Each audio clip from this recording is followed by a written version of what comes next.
우리 마태복음 27장 57절로 66절까지 말씀입니다. 저물었을 때 아리마대 부자 요셉이라 하는 사람이 왔으니 그도 예수의 제자라.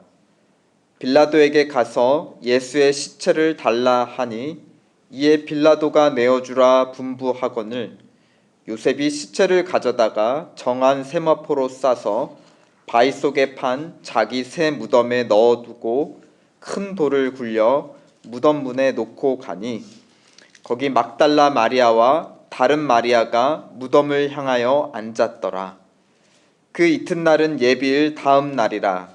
대제사장들과 바리새인들이 함께 빌라도에 모여 가로되 주여, 저 유혹하던 자가 살았을 때에 말하되 내가 사흘 후에 다시 살아나리라 한 것을 우리가 기억하노니 그러므로 분부하여 그 무덤을 사흘까지 굳게 지키게 하소서.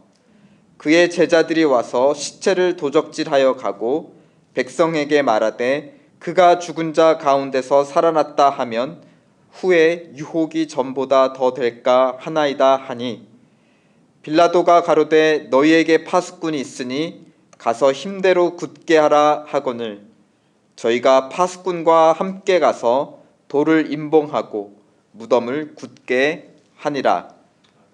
아멘. 오늘은 성금요일과 부활절 사이 혹은 성금요일과 성주일 사이에 끼어있는 성토요일입니다. 그런데 우리 자신도 주 예수께서 십자가에 달려 죽으신 성금요일이나 또 죽음에서 부활하신 부활절에는 크게 주목을 합니다. 하지만 그 사이에 토요일은 주목받지 못하고 있죠. 그래서 성토요일이라는 말 자체가 좀 낯설게 들리기도 합니다. 성토요일의 오늘의 의미는 무엇인가? 성금요일 예배 마치고 또 부활주일 예배 준비하기 사이에 좀 숨 고르는 시간인가? 연달아 예배가 큰 예배가 있는데 잘 준비할 수 있도록 좀 여유를 주는 그런 시간인가? 오늘 마태복음과 함께 애매하게 끼어있는 이 시간의 의미를 함께 살펴보고자 합니다. 이 토요일의 의미는 무엇보다는 모세 율법이 규정한 안식일에서 찾아야 할 것입니다. 유대인들의 안식일은 토요일이었죠. 정확히는 금요일 해 질 때부터 토요일 해 질 때까지입니다. 어떻게 보면 우리 주님은 무덤에 누워 계심으로 안식일을 온전히 지키셨습니다. 율법의 모든 요구를 이루시되 죽어서까지도 완전히 누워 계심으로 완전히 안식하심으로 철저히 마지막까지 모세의 율법을 지키셨다는 것입니다. 그러니까 이제 죽으셔서 모든 것 자기 스스로 아무것도 할 수 없도록 100% 하나님께 모든 것을 내어 맡기는 상태로 온전한 안식에 들어가셨다는 것입니다. 그런데 자칫하면 반대로 죽어서까지 율법을 어긴 자로 남아 있을 수 있었습니다.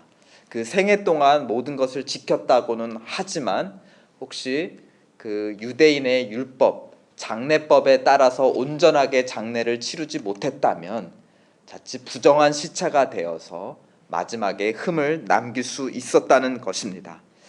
예를 들어서 우리가 잘 알고 있는 신명기 21장에 따르면 모세 율법은 나무에 달려 죽은 것 자체가 저주받은 것이지만 그러나 해지고 저녁까지도 십자가에 나무에 달려 있으면 거기에 더해서 땅까지도 부정하게 만든 사람이 됩니다.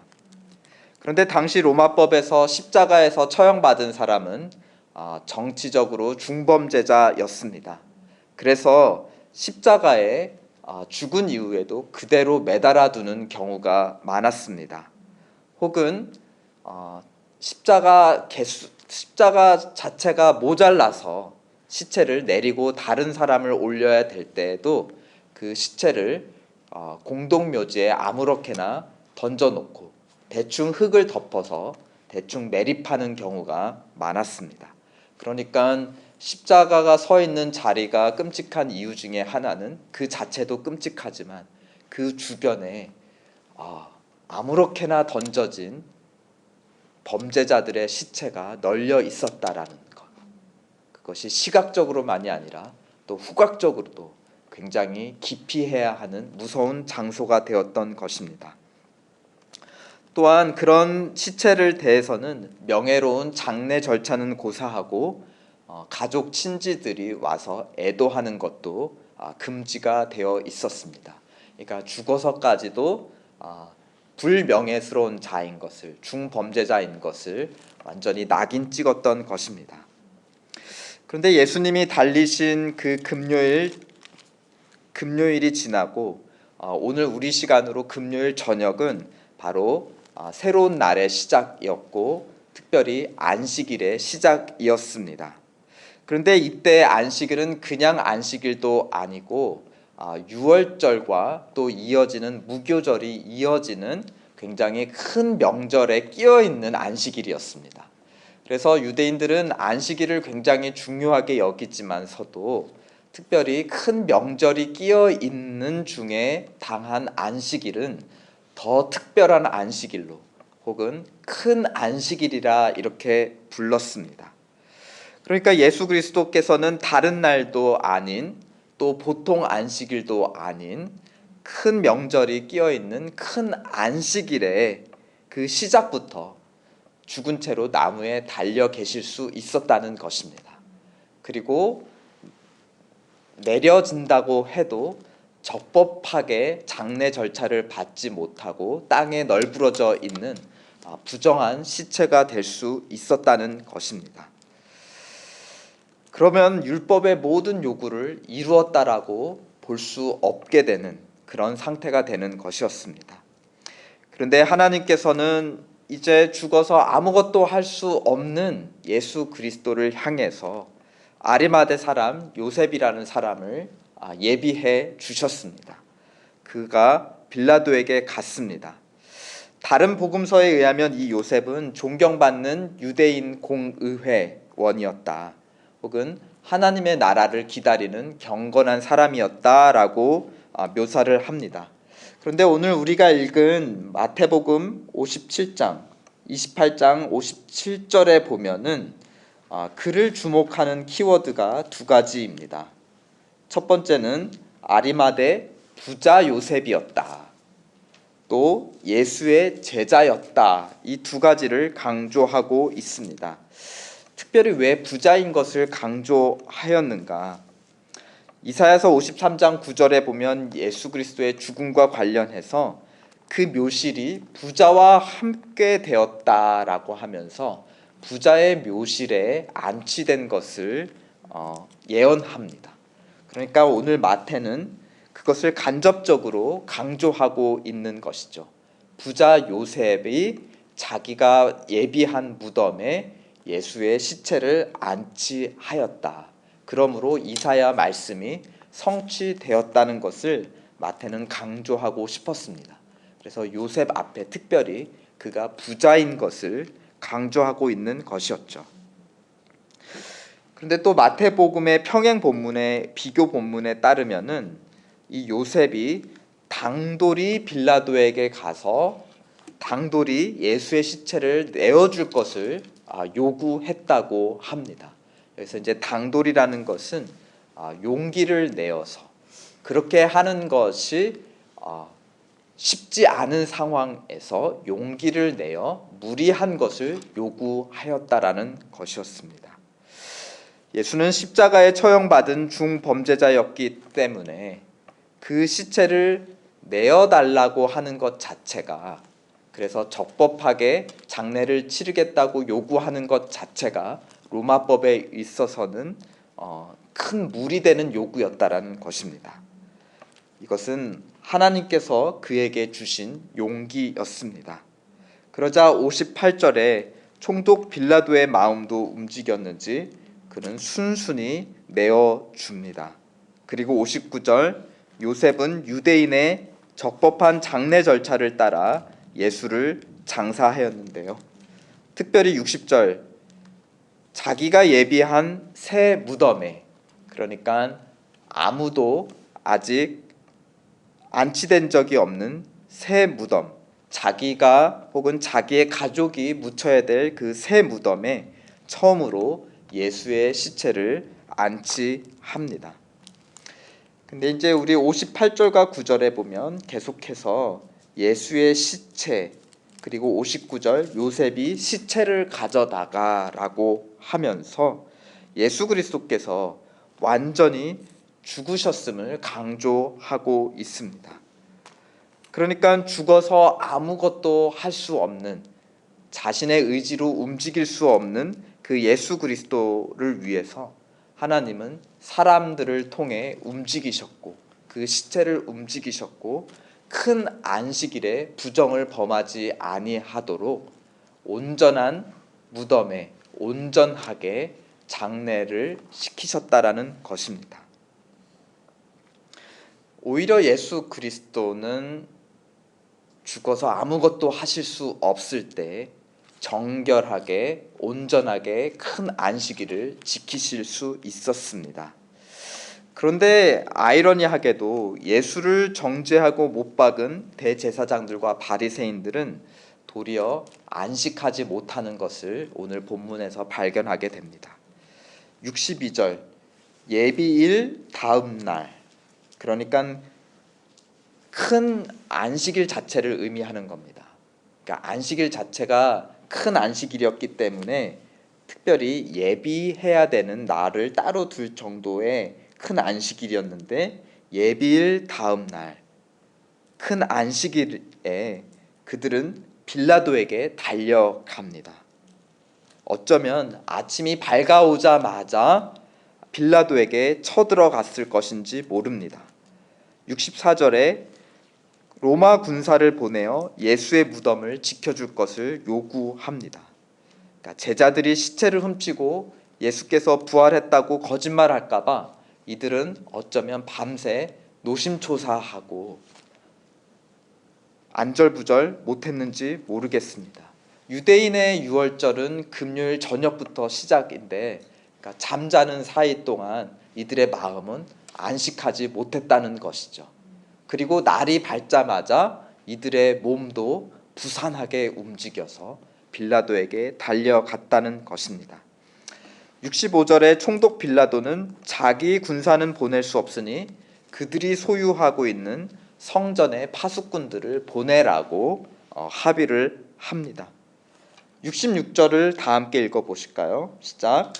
저희가 파수꾼과 함께 가서 돌을 임봉하고 무덤을 굳게 하니라.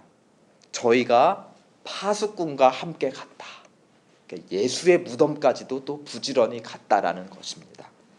그러니까 큰 안식일에 자기들만 온전히 안식하지 못한 것만이 아니라 자기들과 함께 일하고 있는 파수꾼들도 큰 안식일에도 불구하고 안식하지 못하고 무덤에 가서 바삐 일할 수밖에 없게 만들었다는 것입니다. 그들은 마음도 몸도 쉬지 못했습니다. 그럼에도 주님의 부활을 막지 못했다는 것입니다. 여기서 마태는 우리에게 비교를 통해서 묻고 있습니다. 누가 하나님 앞에 큰 안식일을 지킨 의인이냐? 예수가 의인이신가? 아니면 그를 정죄한 이 대제사장과 바리새인들이 의인이냐? 예수의 제자 요셉이 의인이냐? 아니면 공의회의 종들인 파수꾼들이 의인이었는가?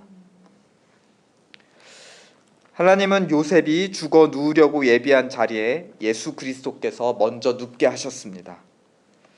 우리가 누울 자리에 율법의 완성자 예수 그리스도께서 먼저 누우셨던 것입니다. 안식일의 주인 되시는 예수 그리스도께서 먼저 우리의 무덤에 누이셨습니다. 예수 믿는 믿음 안에서 죽을 때 우리는 완전한 안식에 들어갈 수 있습니다. 우리가 아무것도 할 수 없는 상태에서조차 하나님께서 우리에게 안식을 예비해 주셨다는 것입니다. 성금요일의 의미가 죄사함에 대한 확신이라면, 그리고 성주일 혹은 부활절의 의미가 죽음으로부터 부활에 대한 확신이라면 성토요일의 의미는 무엇인가요? 그것은 죄사함에 대한 확신, 그리고 부활의 확신으로부터 찾아오는 완전한 안식이라는 것입니다.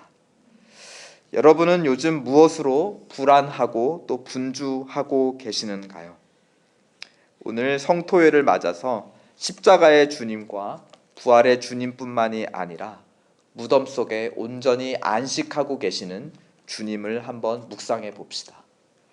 완전히 죽은 자처럼 하나님의 일하심을 온전히 기다려보는 오늘 토요일 하루 되시기를 예수 그리스도의 이름으로 축원드립니다. 아멘. 성토요일의 의미는 완전한 안식입니다. 안식일의 의미는 아무것도 하지 않는다는 것이 아니라 반대로 적극적으로 모든 것을 하나님께 의지한다라는 믿음의 표현입니다.